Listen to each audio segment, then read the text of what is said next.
Buenos dias, damas y caballeros. Dito tayo sa pusod ng kagubatan. Pero slowly nawawala na yung mga forest dito to give way to mega structures ng mga bahay, ha? Tulad yan, sana maipakita ni AI yung bahay na yan sa 360. Yan, mga mega structures na ginagawa dito. Obviously bilyonaryo ang papagawa niyan. So pero okay lang, meron pa naman tayo 700 hectares ito na forest land, dito sa tuktok ng bundok sa San Mateo, Rizal province. Pero just 15 minutes away from Metro Manila. Kaya kitang-kita yung skyline ng Metro Manila. So, yan, this is a follow-up doon sa earlier vlog natin kung saan sinabi natin na ang dami talaga mga suspicious happenings nung first appearance ng 16 of 18 Marines dyan sa NBI. At isa pang misteryo ay yung for lack of a better word ay yung refusal rin ng maingay na kumpare ko. Baga you see him all over, pero doon sa di ba, na very passionate itong si former Congressman Mike Defensor. Very passionate dito sa issue ng 18 Marines. Pero nung pinatawag na siya to say formally what he knows about this issue and also about the circumstance dito sa affidavit na ginawa nila, ayun, surprise, siya at ang asawa niya ay tikom ang bibig. They opted to remain silent and they invoked their right to ayan, another view of Metro Manila. They invoked their right to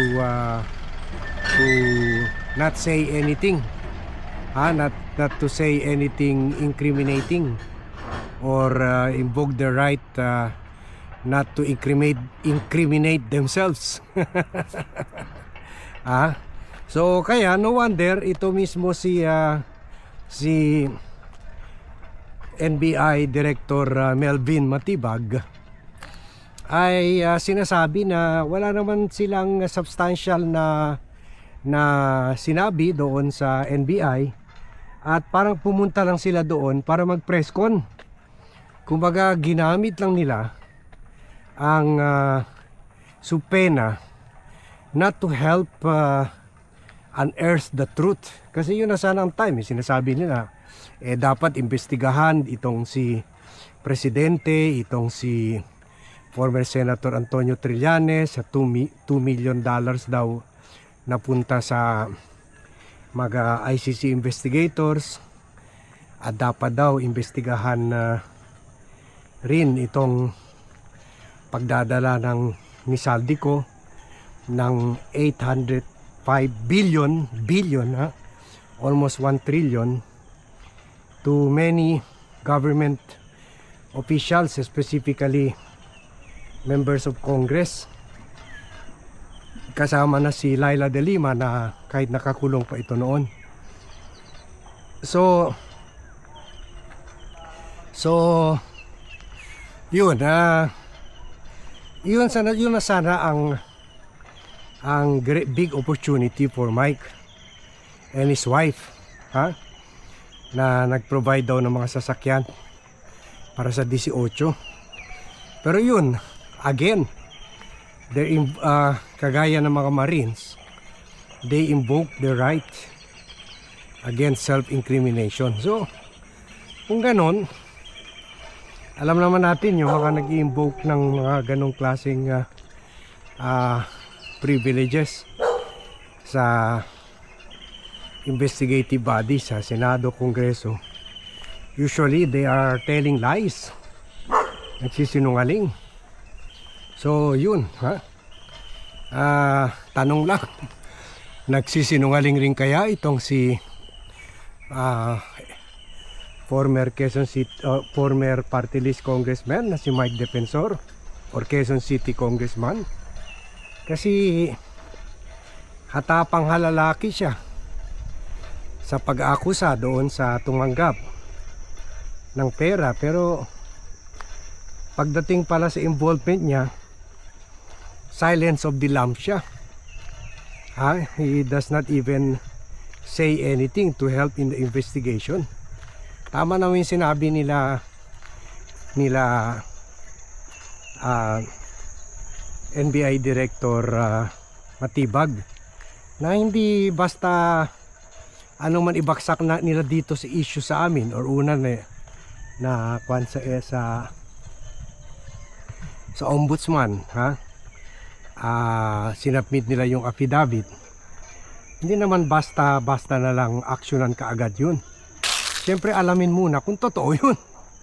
Ngayon pa lang lumalabas sa eroplano, sa mga picture, di ba? Sabi ni Ombudsman Remulla, yung picture pala, lumantad na yung may alam sa picture na yun, at sinabi yung bigayan or delivery ng pera nangyari sa panahon ni former Speaker Lord Alan Velasco during the Duterte administration. So, katapos ito rin yung admission mismo ni Baligod na oversight or medyo nagkamali sila sa paglagay ng pangalan ni ex-senator ex-senator and now Congresswoman Laila De Lima. So almost every day or almost every week may nadidiscover tayo ng mga lies. Sorry kung medyo humihingal ako, nakita nyo naman. Obvious na dalawang hills ang inakyatan natin. Pero ngayon at least okay na, pababa na, pauwi na tayo. So yan kaya no wonder sabi ni NBI Director Matibag na mismo, parang pumunta lang sila dito para mag press con. So tulad ng sinabi natin sa earlier vlog, parang nautakan ng nila yung NBI, at hindi lang yung 18 Marines, parang hindi talaga sure sa mga sinabi nila, sa mga akusasyon nila. Pati na nakita nyo yung mga video ngayon ni Mike Defensor, manapalaban talaga siya doon. Sila ni Attorney Topacio na nagkuhan sila, they were engaging NBI agents to a heated debate. Halos sumisigaw na nga silang dalawa na for the refusal to answer, for the refusal to allow the Marines to talk about the affidavit. Bakit pa kayo nag-submit ng affidavit kung ayaw nyo naman pag-usapan at ayaw nyo individually magsalita yung mga Marines? Gusto nyo one for all for one, parang sanggang dikit sila, so parang 18 Siamese twins.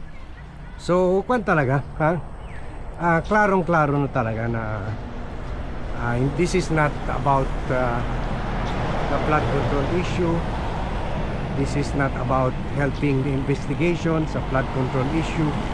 This is just about